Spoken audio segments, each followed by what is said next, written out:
Okay, so you went on a coffee shop. Good, because on paper, this looks like the cleanest business in the world. You buy coffee for 50 cents a cup. You sell it for $5. That's a 10 times markup on a product people are chemically dependent on that they buy every single day, sometimes twice. If margins like that existed anywhere else, Wall Street would have found a way to securitize it by now. But here's what nobody tells you before you sign the lease. Somewhere between 60 and 80% of new coffee shops don't make it to their 5th birthday. Not because the coffee was bad. Not because the neighborhood didn't want a coffee shop. They fail with good coffee in busy neighborhoods, with lines out the door, and the owners still can't explain at the end of the month where the money went. That's the part that breaks people's brains. The margin on the cup is enormous. The margin on the business is razor thin. And by the end of this video, you'll understand exactly why those two numbers have almost nothing to do with each other. So before you sell a single cup, you need a building. And the building is where most people's math falls apart before the business has even opened. A basic kiosk, no seating, just a drive-through window or a walk-up counter, will run you anywhere from $25,000 to $100,000. That sounds almost reasonable. But that's not the coffee shop most people are picturing when they say they want to own one. Most people are picturing the version with the exposed brick, the reclaimed wood counters, the espresso machine gleaming under warm lighting, regulars who know the barista's name. That version, a proper sit-down cafe, somewhere between 800 and 1,200 square feet, costs $150,000 to $250,000 to open. Push into a major metro, add a full kitchen, and you can clear $400,000 before you've poured a single drink. Here's the breakdown, and this is where the money actually goes. First, the build-out. Plumbing, electrical, HVAC, an ADA-compliant bathroom. $75 to $150 per square foot. This is the single biggest line item, and it's the one people budget for last because it's invisible. Nobody dreams about the drainage under the espresso machine. Second, equipment. A commercial espresso machine alone is $5,000 to $35,000. Add a grinder, a POS system, refrigeration, and you're looking at $20,000 to $80,000 just to be able to make and sell a drink. Third, working capital. The cash you need sitting in reserve before the shop turns a profit. 3 to 6 months of operating costs, which is another $20,000 to $100,000, because here's the number that should scare you a little. Most independent cafes take somewhere between 18 months and 3 years to break even. Not to get rich, to break even. So the dream costs about the same as a house. The difference is a house doesn't need to sell 400 lattes a day just to keep the lights on.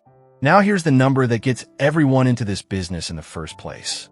The 10 times markup. And it's real. It's just not telling you the whole story. Take a 12-ounce latte, sold for $4.50. What's actually in it? A double shot of espresso, 40 to 60 cents. Steamed milk, 35 to 50 cents. The cup, the lid, the sleeve, 15 to 25 cents. Add it up and you're at roughly $1 to $1.25 in ingredients. Sell it for $4.50 and that's a gross margin north of 70%. Drip coffee is even better, 85 to 90% margin, because you brew a batch of it in 2 minutes of labor and it produces $50 to $65 of revenue per pot. Ounce for ounce, drip coffee is one of the most profitable products a small business can sell. Full stop. So why isn't every coffee shop printing money?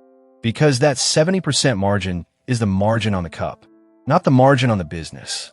The moment you factor in rent, wages, insurance, a broken walk-in fridge, a slow Tuesday in January, that 70% gross margin gets eaten down to somewhere between 3 and 15% net. Most of it, on the way down, gets swallowed by one single line item, and it's not the coffee. The cup is a 70% business. The shop is a 10% business. Everyone budgets for the cup. Almost nobody budgets for the shop. So if it's not the coffee eating the margin, what is? Let's put a real month of revenue on the table and watch it disappear line by line. Say the shop does $20,000 in revenue this month. Reasonable for a small independent cafe. Here's where it goes. First, labor. $6,000 to $14,000 or 25 to 35% of revenue. This is almost always the single largest expense in the building, bigger than rent, bigger than the coffee itself. Because unlike a restaurant kitchen, a cafe can't batch produce its way out of needing a human standing at the machine for every single order. Second, rent. $3,000 to $8,000 a month. And the rule of thumb is to keep it under 10% of revenue. In a dense city like New York, Class A retail rent can run $135 a square foot, meaning a modest 100 square foot footprint alone can cost $78,000 for a 6-month lease before a single employee is hired. Third, cost of goods, the coffee, the milk, the food, the packaging. 28 to 32% of revenue, even with that beautiful 70% margin on the individual cup, because food and pastry items run much thinner, 30 to 60%, and they're what drags the blended number down. Add insurance, utilities, licensing, equipment maintenance, software, and by the time you're done, 90 to 95% of every dollar that walks through the door has already been spent before it reaches the owner. Anyway, before we go further, if you're finding this rundown useful, this channel breaks down exactly how businesses like this actually make and lose money every single week. Subscribing means you don't miss the next one. So on that $20,000 month, after everything, you might clear $4,000 in net profit. 20% on a good month. And a good month is not guaranteed. The 70% cup funds a business that runs on a 10% margin. That's not a flaw in the model. That is the model. Which brings us to the number that should genuinely worry anyone about to sign a lease. Somewhere between 50 and 74% of independent coffee shops close within 5 years. And it's not for the reason you'd expect. It's not the coffee. Most owners who've watched this happen up close will tell you the same thing. Shops don't fail because the product is bad. They fail because the person behind the counter ran out of cash before the business had time to become profitable, and that 18 to 36-month runway to break even isn't a suggestion. It's the actual, documented, average timeline. Roughly 60% of new shops survive their first year. By year 5, it's closer to 50-50, which sounds almost fine until you remember that's the same survival rate as a coin flip for a business that requires a 6-figure investment in years of your life. The pattern behind almost every closure is the same. Someone budgets for the 20% good month and gets blindsided by the 10% average month. They price the lease against projected revenue instead of a worst-case scenario. They open with just enough capital to build the shop and none left over to survive the 18 months it takes to actually become one. Nobody's cafe closes because people stopped liking coffee. It closes because the spreadsheet said 18 months and the bank account said 6. Now, you'd assume all of this stops matching once you get big enough. More stores, more scale, more leverage over your suppliers. Surely the economics get easier. Ask Nestle. In 2002, a struggling clarinet player named James Freeman quit music and started roasting coffee beans in a 200 square foot potting shed in Oakland, renting it for $600 a month. He sold cups at farmers markets. He built a company, Blue Bottle Coffee, on a single obsessive rule. No bean roasted more than 48 hours before it hit your cup. By 2017, Blue Bottle had grown into one of the most talked about names in coffee, and Nestle, the largest food company on earth, bought 68% of it in a deal that valued the company north of $700 million. The thesis was simple. Take a beloved boutique brand, pour in corporate capital, and scale it into a premium challenger to Starbucks.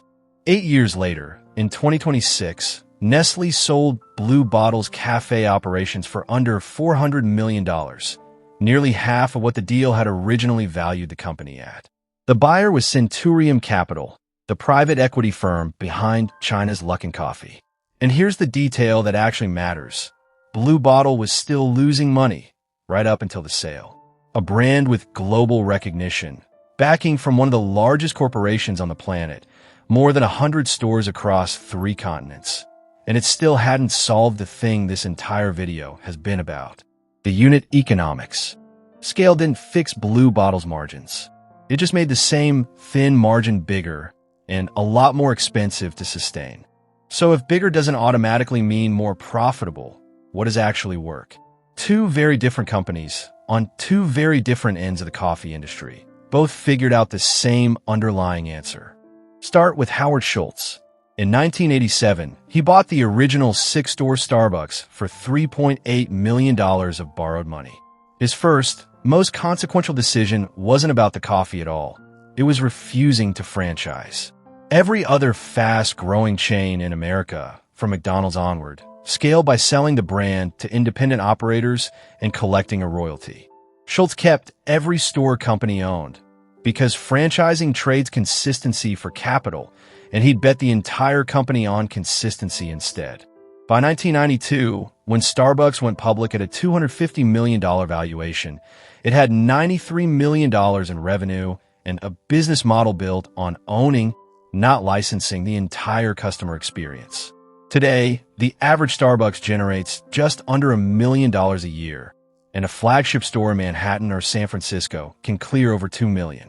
Now look at the other end of the model. Dutch Brothers, founded in 1992 in Oregon by two brothers with a single pushcart.